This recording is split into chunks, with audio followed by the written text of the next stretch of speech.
Welcome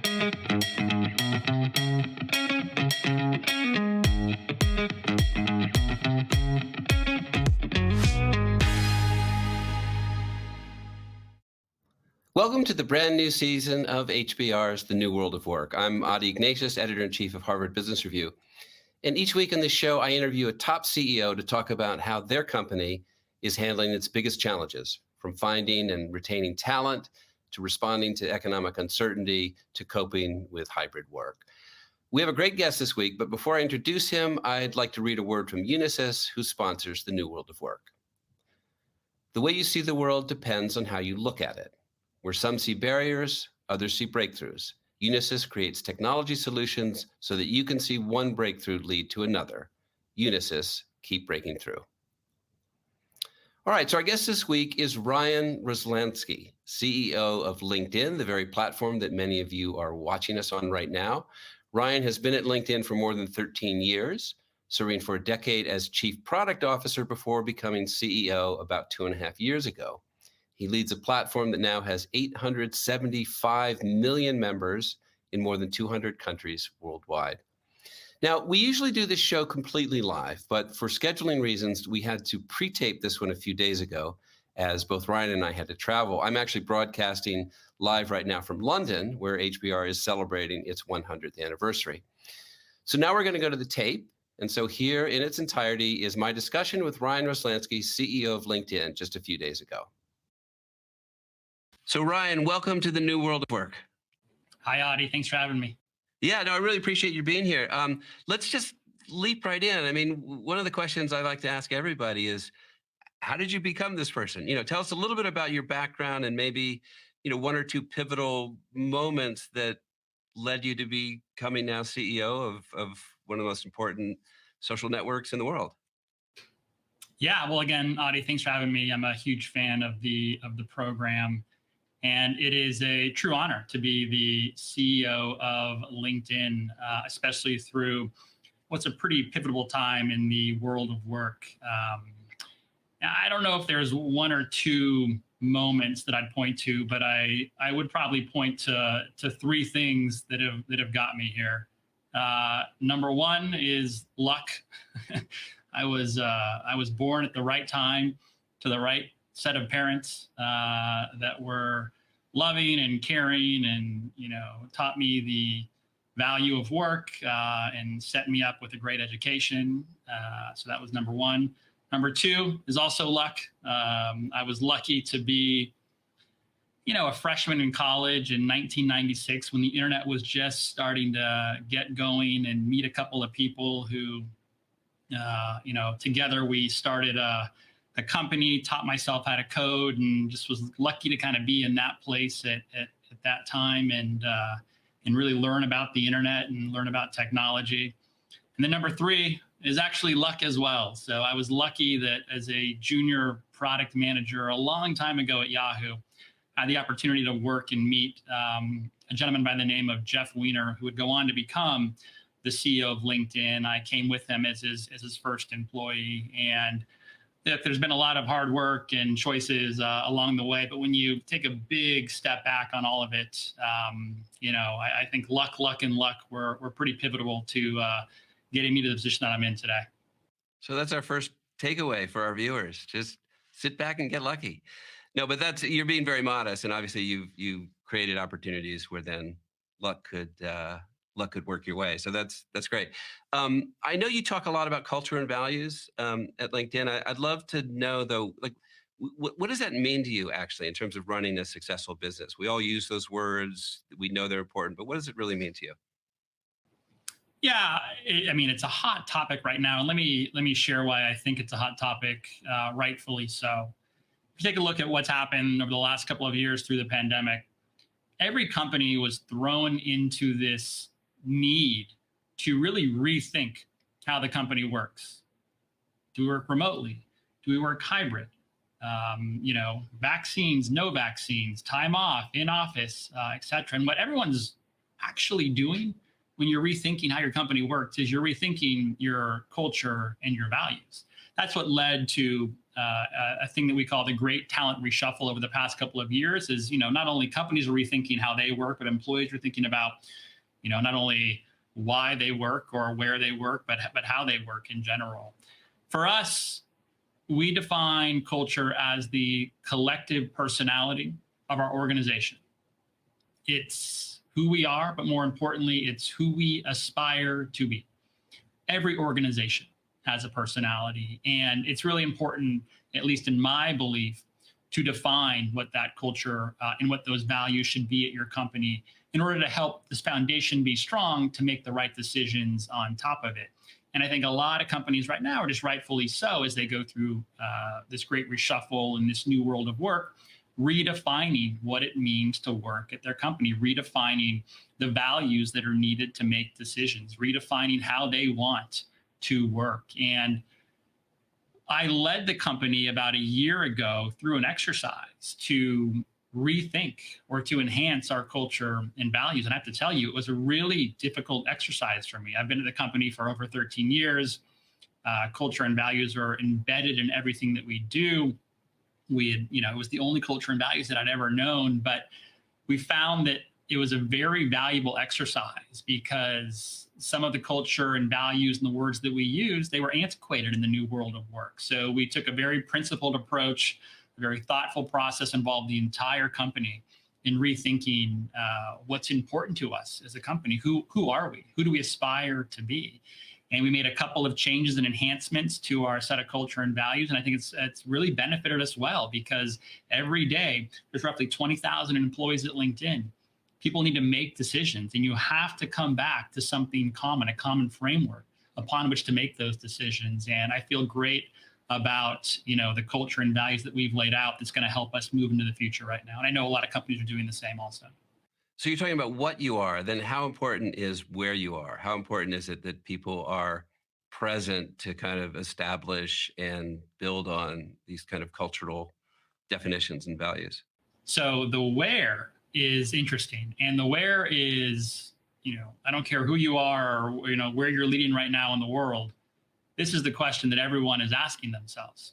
So this is where culture and values is really important. When you make a tough decision, like where should our company work, you don't want it to be some subjective thing. You want it to be built on top of a foundation. So one of our values is we trust and care about each other, because that's the value in terms of how we make decisions in the company. We got to a position of where we work that's based on that trust and that care.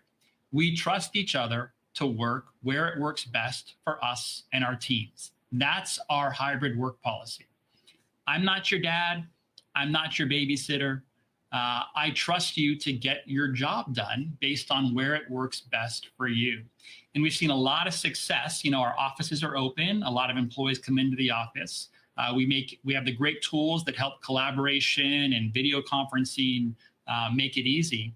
But we found that we can be successful as a company, based on that work policy. Again, and it's rooted in our values. It doesn't work for every company, but based on who we are and who we aspire to be, that's how we operate LinkedIn.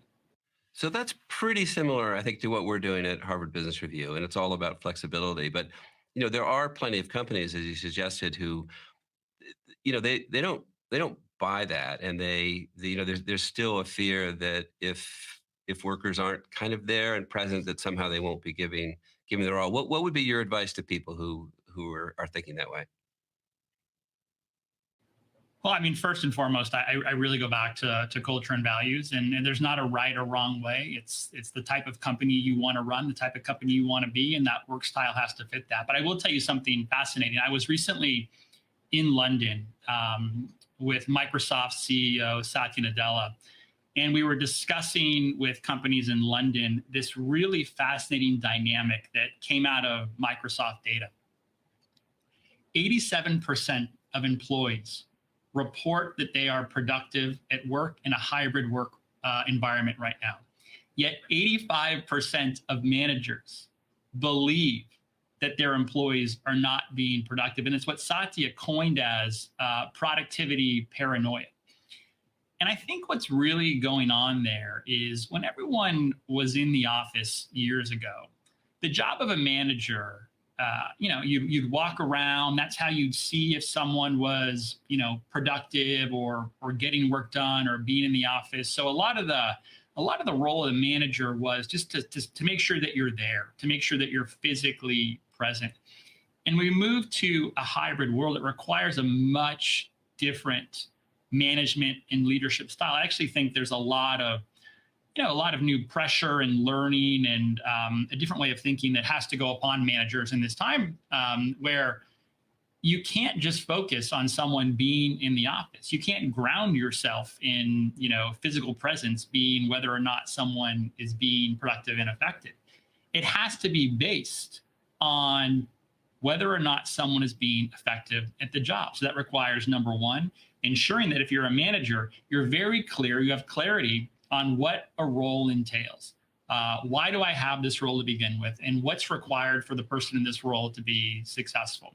And then ultimately, you need to focus on outcomes. You need to focus on whether or not that person is being successful in the role as it's been laid out versus whether or not they are in or out of the office. And we're going through this process at LinkedIn to help managers understand this and train managers on it. It's not an easy transition for anyone, but I think in order to be successful in a hybrid world, it's really all about managers and leaders thinking differently about their role and really based on, success based on outcomes instead of time in office.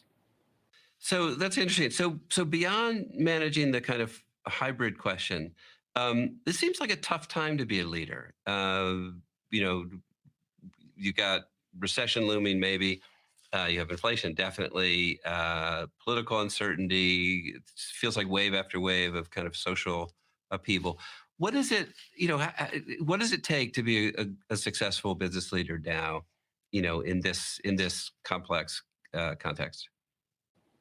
Yeah, I mean, you're absolutely right. And you can't only be a leader when the sun is shining, and the sun is definitely not, shining these days. So I think the key, it's really about, uncertainty. Yes, it's challenging, but I think the right leaders that are going to really be above in all of this are the ones that see this as an opportunity.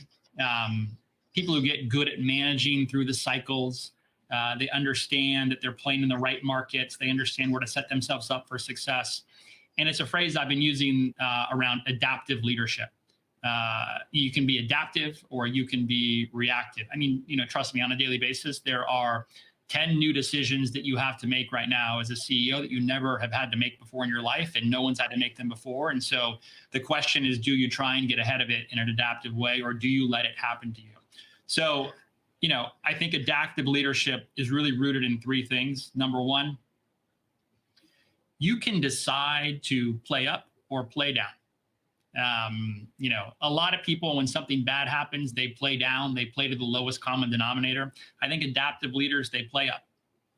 They play to win. They stay positive. And though the plays may be different, they understand that they have to be running different plays. I think reactive leaders, they're aggressively cycling between playing to win or hunkering down and not really playing up and getting pulled down. And I think that that's the wrong way to do it. I think adaptive leaders see these cycles as an opportunity. There's always an opportunity in some of this, especially as there's, uncertainty and things are moving around, versus change is some kind of tax or a burden to be dealt with. I think last but not least, it's just constantly pivoting. Adaptive leaders constantly pivot. They iterate, they adjust. Instead of, I think reactive leaders, they over rotate and they thrash. And, in general, it's not easy. It's human nature to get, kind of pulled into the cycle. But the more that you can stay adaptive, I think the better folks are going to be. And one of the most important areas where I think right now that we see across the global labor market, where more adaptive thinking and leadership is needed, is around what I've been calling a skills-first mentality. I think companies that focus on skills as the currency, companies that shift away from, more antiquated signals like, only degree or pedigree or where someone worked, will help ensure that the right people can be in the right roles with the right skills doing the best work. I think it's going to create a much more efficient, a much more equitable labor market, which then creates better opportunity for all. But that's part of that adaptive mindset shift as well. Well, let's talk about skills. I mean, as you know, we're in this new world of work, and what's your advice? What are the skills that people should be developing as they're trying to succeed in the new world of workplace? Yeah, I mean, be it because of COVID or digital transformation or, looking at kind of what's going on in the AI space right now, a fourth industrial revolution. What's really happening, and again, I think at LinkedIn, we have really great data to see these shifts happening, but roles are being created and displaced at truly a record pace right now. So whatever your role, whatever your company, whatever your industry, you need to keep up with these really quick and big changes that are going on. And even if you aren't changing your job is most likely changing on you. So for far too long, we've used degrees. Oh, this person went to this great school, so they must be good. Or previous company, this person, worked at this great company, so they must know what they're doing. Or networks, oh, I know someone that knows this person, so they must be great at it. So, we didn't have anything better to do to assess talent.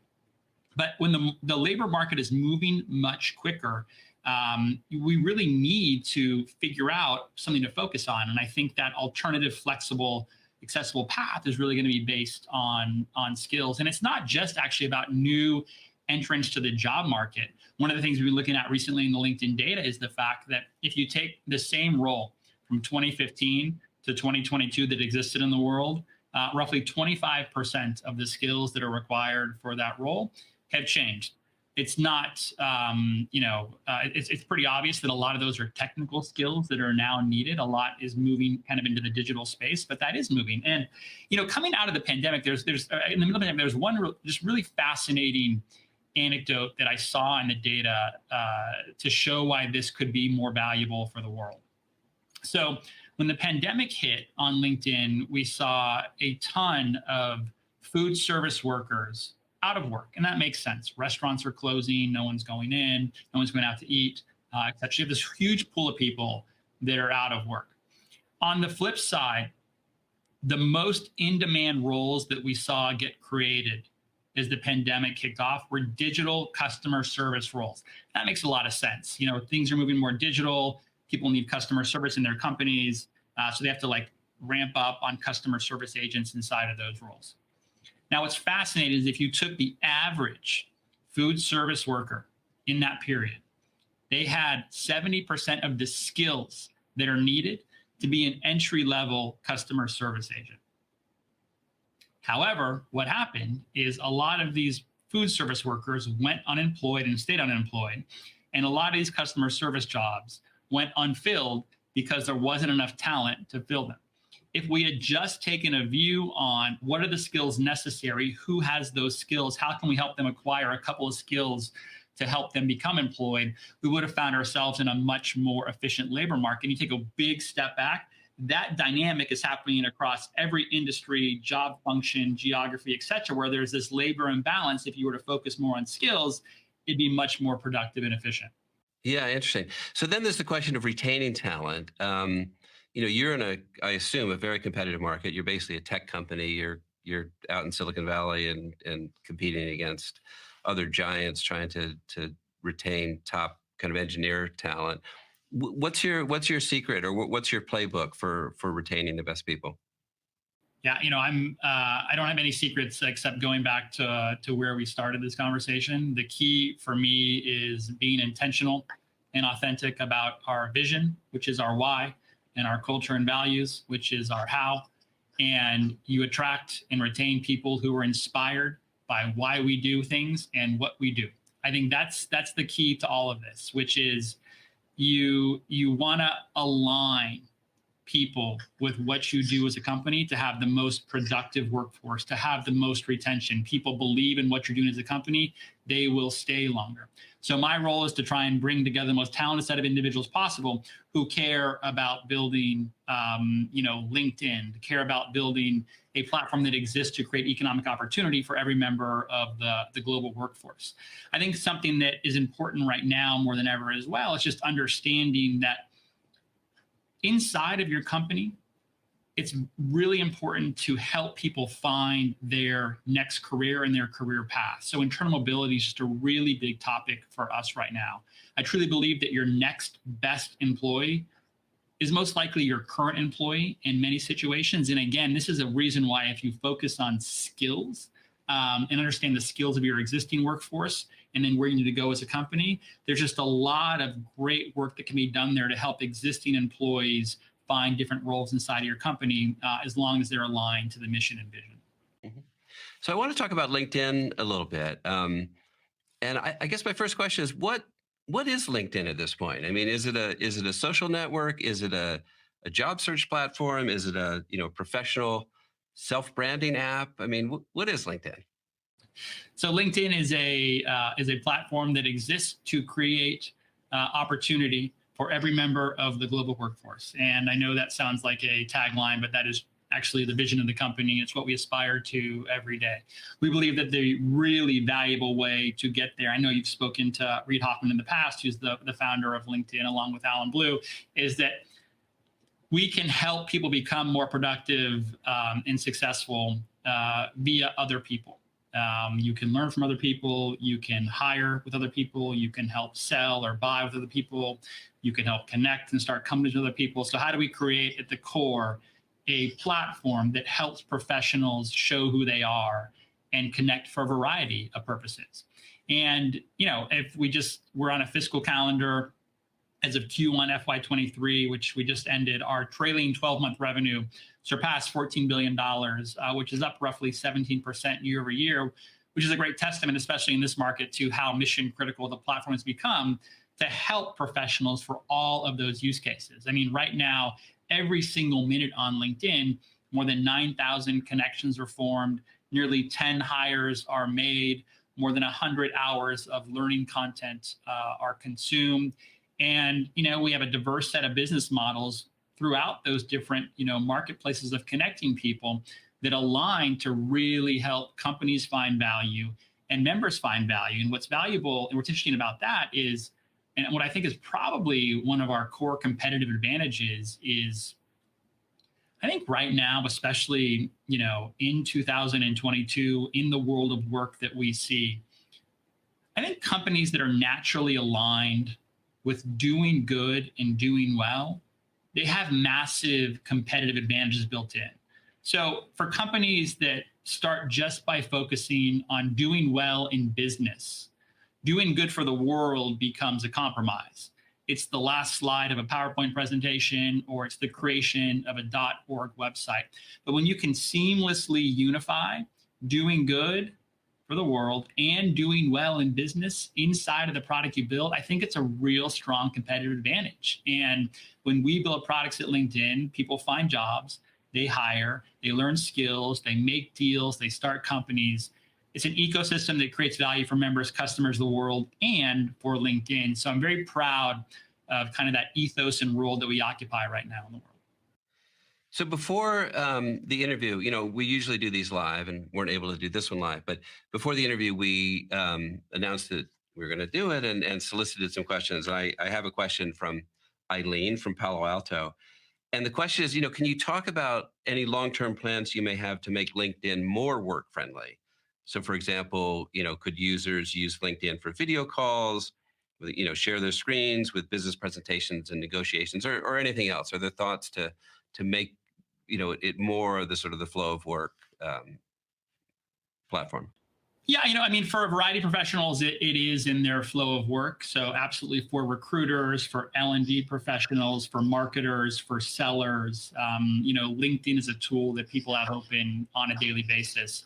As it relates to general collaboration, to general communication, we are very fortunate to be part of, Microsoft. And I think that Microsoft has the best in breed tools through Teams and through Office, et cetera, to help people do that kind of general communication and collaboration. We want to help through our products, whatever we can, to make those products more valuable. But that's really, for Microsoft Inc., the focus in terms of what we do.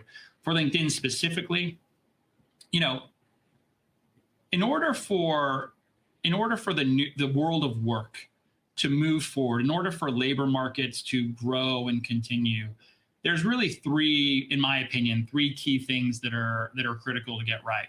One, a more efficient labor market. And we've talked through this interview about what we're trying to do there in general to help, match talent to opportunity at massive scale in innovative, in new ways to help create a more efficient and dynamic labor force. Number two is access to, goods and services. And we're really focusing on ensuring that we can bring, B2B products and services into a much more efficient market, similar to how maybe a lot of consumer, products are bought and sold.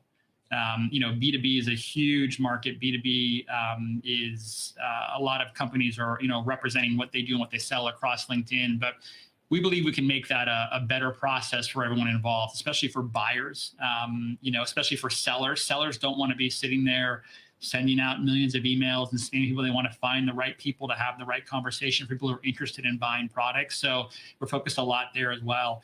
And I think the biggest, kind of thing that I'm focused on right now inside of the company is the third thing that I think is critical to get right is just access to knowledge and information and skill building. And a product manager a couple of days ago, went through the LinkedIn data and pulled this stat for me that, we believe there's an estimated 10 billion years of experience on LinkedIn from the membership on LinkedIn. So how do we help people build their identity by sharing a lot of that knowledge and experience in new ways and in new formats? And on the flip side, help people learn more through other professionals to help them become more productive and successful. And I think there's some real value here in us focusing on creating those, professional work-related products that can help through that knowledge exchange. As an example, we recently built a newsletter product. And, in the last 6 months, it's grown to 150 million people have subscribed to a newsletter on LinkedIn across, thousands of authors who created a newsletter to share their knowledge. And, we've started to do podcasts. We have an editorial team that helps curate the news. But, for me, if we can get this foundation of, 1 billion professionals that have access to great knowledge that exists in the heads of other professionals to make everyone more productive and successful, I think it's going to do a lot for the world and be able to move the world forward in a very productive way. This sounds pretty interesting. I think you've already got my resume up on LinkedIn, but I want to hear more about this. I'm wondering, is developing a metaverse experience a priority for you? And this is another one where I feel wonderful that we are part of the Microsoft ecosystem. Microsoft sits on the bleeding edge of technology, especially metaverse technology. So we don't need to go out and create anything on our own. We can leverage a lot of what's being built there. I think for the professional context, a couple things would be interesting. Events. I recently did a customer event where 100 people got together and we all put on headsets and had a virtual meeting. And I gave a keynote and we had, conversations, and we're all kind of walking around in this room, even though we're sitting at our desk. That was kind of cool. People don't need to travel. They can all get together and have more of an experience like that. So maybe that's interesting. I think events are interesting. I think learning's potentially a great one as well. Especially more if the technology evolves from more frontline or hands-on learning, that's going to be valuable for us. We have a product called LinkedIn Learning. It's one of the largest online learning businesses. It helps people acquire skills. 100 hours of learning content are watched every minute on LinkedIn. But maybe for some of that stuff that's really about more hands-on, or you have to kind of feel like you're inside of the environment to learn, that could be valuable as well. So we'll kind of see how that evolves. But kind of taking a backseat to all of the great innovation that's happening at Microsoft. For individuals, what's your advice, for people who want to be, good at LinkedIn in terms of personal branding? Do you have any advice for how they can do that best? Yeah, I go back to the stat that I just dropped that I'm still excited that this product manager found. But the fact that there's 10 million years of experience on LinkedIn, everyone has something valuable and unique that they know that makes them a great professional. And even if you're just starting or you're an experienced professional, there's something unique about you and what you do and what you know. And when you create your LinkedIn profile, ensuring that you are, sharing that information in the right way, jumping into conversations on LinkedIn where if you see, if you know a lot about this topic and you see a discussion going on about to share your advice, not thinking about it as I'm trying to brand myself, but I'm trying to help the community with access to the knowledge that I know and that I have. And on the flip side, what's going to happen is that's actually going to make you show up very well and help you with branding so much. There's so many stories right now across LinkedIn where people are getting jobs and opportunity because they're hopping into these conversations in groups or in the feed or in newsletters to help share just what they know. It goes back to the kind of the skills-based conversation as well, which is that it no longer can it just be that I went to this school, I worked at this company, I know this person. It's really about what do you actually know how to do. So the more you can share that on LinkedIn and be authentic, I think it's going to lead to a lot of great opportunities for everyone. This is a time, in some ways of upheaval for social networks. Facebook, I wouldn't say is going through upheaval, but they're kind of redefining Meta, who they are, what they are, how they want to be out there. Twitter is going through kind of a crazy period right now. Are you trying to capitalize on that, to make some of this to work to LinkedIn's advantage? Not trying to capitalize on. I mean, I think the most important thing for us is to focus on. It's funny. I keep going back to this culture and values, but it's such a foundational thing for us. We focus on what we exist to do. We focus on helping connect professionals globally, helping them find access to opportunity. We have massive runway ahead of us. We have large TAMs in all the markets that we exist in. For us, the best thing that we can do is just focus on making LinkedIn great against the vision that we have for LinkedIn. And that's what we wake up doing every day. All right, Ryan, that was fascinating. I want to thank you very much for being our guest on the New World of Work, and it was great to hear your insights. Thanks for having me, Adi. Appreciate it. All right, so I am back live, wearing the same jacket, but in a different place. So that was my interview with Ryan Roslansky, the CEO of LinkedIn, which we pre-taped just a few days ago. I want to invite you all to join us next week, when our guest will be Deborah Liu, who is the CEO of Ancestry.com, the nearly $5 billion consumer genealogy business. She's also the author of the new book, Take Back Your Power, 10 New Rules for Women at Work. So we'll be talking about her unique rise in the corporate world and on problems of gender inequity in the workplace. So I want to thank you all for tuning in. I am Adi Ignatius, and this is the New World of Work.